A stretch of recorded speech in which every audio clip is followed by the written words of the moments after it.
ഞാനിപ്പോൾ സാധാരണ ഒരു ഓട്ടോ തൊഴിലാളിയാണ്. ഞാനിപ്പോൾ ബ്രേക്ക് എടുക്കാൻ ഇൻഷുർ അടക്കാൻ വേണ്ടിയിട്ട് ഞാനിപ്പോൾ വന്ന സമയത്താണ് ഒറ്റയടിക്ക് അറിയുന്നത് ക്ഷേമനിധി വേണമെന്ന്.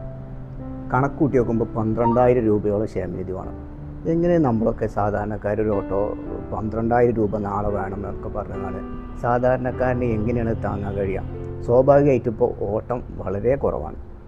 ഈ ഗവൺമെൻറ് ഓട്ടോ തൊഴിലാളികളെ ഒരു വിഷയവും മൈൻഡ് ചെയ്യണില്ല, ഒരു പ്രശ്നവും ഓലത് കേൾക്കണില്ല. ഇങ്ങനെയൊക്കെ ആയാൽ എങ്ങനെ ജീവിക്കുക? അതായത് ചെറിയതല്ല, ക്ഷേമനിധി ഇപ്പോൾ ധാരാളം ഓട്ടോ തൊഴിലാളികൾ അതിൻ്റെ പേരിൽ കുടുങ്ങി നിൽക്കുകയാണ്, ബ്രേക്ക് എടുക്കാതെ കുടുങ്ങി നിൽക്കുകയാണ്. ഇതിനൊരു അറുതി വരും എന്നുള്ളത് എത്രയോ കൂടിയിരിക്കുന്നത്. ഇപ്പോൾ എനിക്ക് 12,000 രൂപ വേണം. ഇന്നാ വരുമ്പോൾ അറിയുന്നത് ടാക്സും ഇൻഷുറും ഇതൊക്കെ അടച്ചുകൊണ്ട് ഇങ്ങനെ പോയിരുന്നതാണ്. ക്ഷേമനിധിയും ഈ ടാക്സ് ഉപയോഗിച്ച് നമ്മൾ ഒരു ബന്ധമല്ല, വെറുതെ ഒരു ഇതാണ്.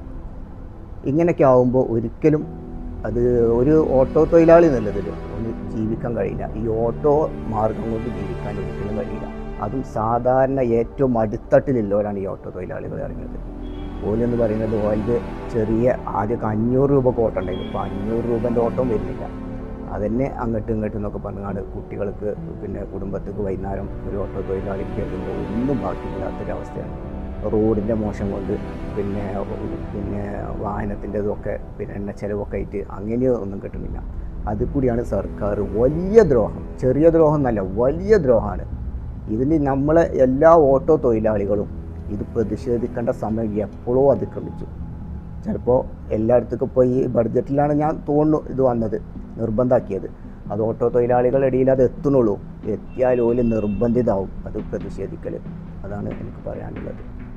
അബ്ബാസ്ക, നിങ്ങൾ പറഞ്ഞ വളരെ സംഭവമാണ്. അതെന്താ വെച്ചാൽ ഇന്നലെയായിട്ട് ഞാനൊരു വീഡിയോ ചെയ്തിരുന്നു കഴിഞ്ഞ ദിവസം. അതിൽ ഒരുപാട് സങ്കടങ്ങളാണ് നമ്മൾ കേൾക്കുന്നത്. സാധാരണക്കാരായ ഓട്ടോ തൊഴിലാളികൾ വളരെ വിഷമത്തിലാണ്. അതായത് 15 വർഷം ഉള്ള വണ്ടികൾക്ക് ചിലപ്പോൾ ലൈഫ് ടാക്സിലെ വണ്ടികളുണ്ട്, ഒരുപാട് വണ്ടികൾ. ലൈഫ് ടാക്സിലെ വണ്ടികൾക്ക് ഈ ക്ഷേമനിധി അടക്കാൻ വേറൊരു നിവൃത്തിയില്ല, ഈ ഫുൾ പേയ്മെൻറ്റ് അടക്കുന്നത്. അത്രയും എമൗണ്ട് അടക്കണമെങ്കിൽ എന്ത് ചെയ്യും? പൈസ ഉണ്ടാക്കി തന്നെ വേണ്ടി വരും. അത് വളരെ വിഷമമുള്ള കാര്യമാണ്. രണ്ടാമത്തെ പറഞ്ഞാൽ ഒരാളെ കൊണ്ട് എടുക്കാൻ പറ്റാത്തതിനപ്പുറത്തുള്ള രീതിയിലാണ് ഇവർ പേയ്മെൻറ്റ് ഉണ്ടാക്കേണ്ടത്.